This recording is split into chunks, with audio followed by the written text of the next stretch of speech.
In March 1996, from the $36 billion merger between two Swiss companies, Ciba-Geigy and Sandoz, most of the international business media heralded it as the largest industrial merger ever to that date. Create a new company with enhanced capabilities to compete in its marketplace. So based on this desire of having more means, better capabilities, we also were aware that one has to build a new company, and it started with the name. So we did decide that really the name was also a symbol that we would not stay glued on the past, but try to do something new, better, enhanced, without criticizing the past, but really saying different time, different needs. The same media was also skeptical about the success of this merger of equals.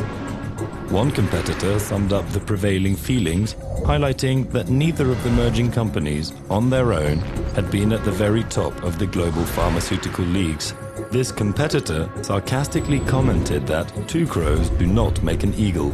However, the first Novartis CEO, Daniel Vasella, immediately set out doing that seemingly impossible task, turning two crows into an eagle.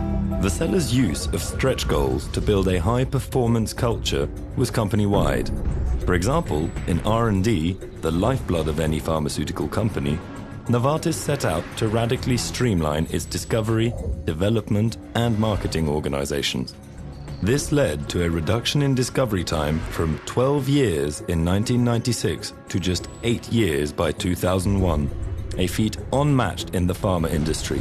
Speedy R&D resulted in the company launching a record 10 major products in the first part of 2001.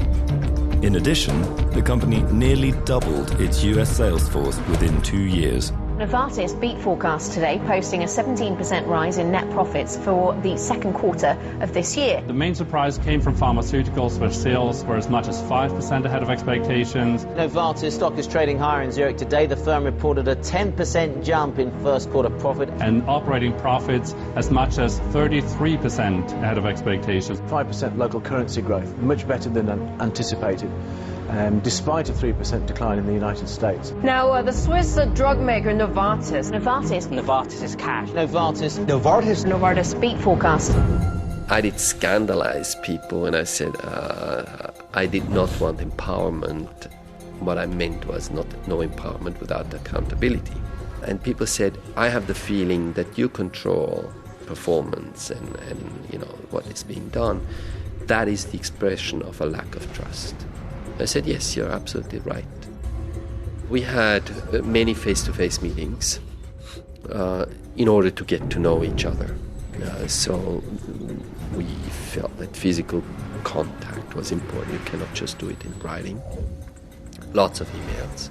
Also had written communications, regular letters for information, smaller gatherings, and then we had a cascade where people would have the responsibility of passing along the information in their organization.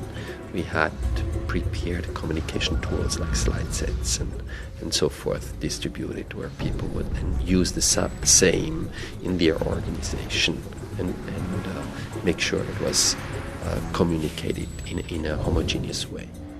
The other thing we did is use the McKinsey network. So we had McKinsey working in different geographies, and they are very good at communicating internally in established organization. So we had like a parallel organization which could keep us abreast of what was working and not working, and then we could intervene in certain places where we knew it was not going so well, or take showcases where people had done a great job, like in Spain, and we would use it and show it and why it did work and what they really did.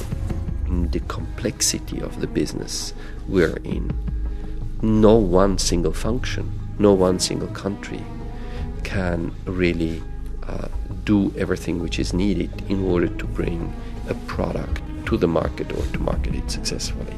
You need a support across function and across geographies. So you need to really be together and not have islands. By 2003, Novartis was widely regarded as a truly successful result of a merger of equals. In May 2003, one analyst observed that Novartis is emerging as one of the premier powerhouses in the global pharmaceutical industry.